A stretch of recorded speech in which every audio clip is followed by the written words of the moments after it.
ကဲလိုင်းမောင်ကညီကိုတငယ်ချင်းများအားလုံးပဲမင်္ဂလာပါဗျကျွန်တော်ကတော့ဒီနေ့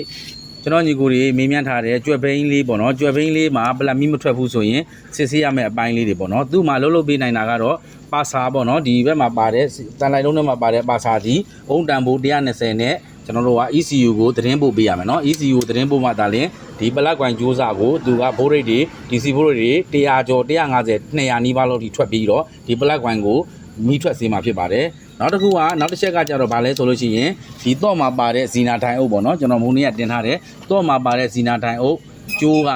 ပန်းရောင်ကျိုးပါနော်တော့ကနေထွက်တာပန်းရောင်ကျိုးပြီးလို့ရှိရင်ဒီ ECU ရဲ့ A9 ပေါ့နော်ပင်နံပါတ်6တဲ့ကိုဒီမှာဝင်သွားတယ်ပေါ့နော်အဲ့ကောင်က9ဖို့ရှိရပါမယ်9ဖို့ထက်ကျော်ပြီးတော့ဘိုးတွေများနေမယ်9ဖို့အောက်ကိုနဲပါနေမယ်ဆိုရင်လည်းပလက်မီမထွက်ပါဘူးနော်ပလက်မီထွက်တဲ့အပြစ်စစ်စရာကတော့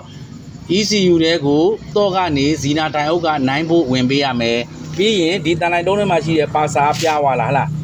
ပြားဝါကြိုးကနေပြီးတော့ ECU ကိုဝင်ပေးရမယ်ပါစာကောင်းရမယ်ပါစာကောင်းမှုအတွက်သူ့ရဲ့အုံတန်မှုက120 130ရှိရမယ်เนาะကျွန်တော်လက်တွေ့တိုင်းတာပြပါမယ်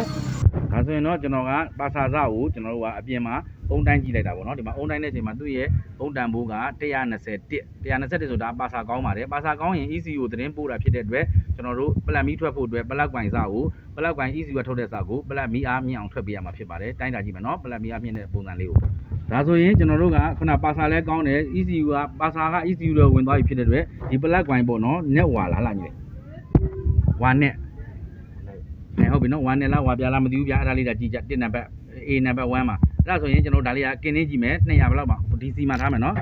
ကျွန်တော်တို့ DC 200မှာထားလိုက်မယ်အဲ့ဒါဆိုကင်းနေကြည့်မယ်ရပြီကင်းနေလိုက်တာပေါ့ဟာမက်ပါ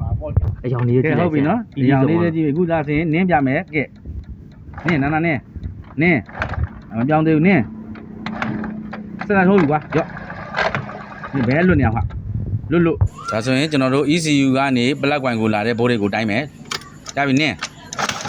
โอเค120 150 120 150တော်တော်များများကိုတစ်ချိန်ထဲမှာခဏတက်တယ်ဗောနော်ဟုတ်တာရပြီအဲ့ဒါပြီးလို့ရှိရင်တော့ तू က49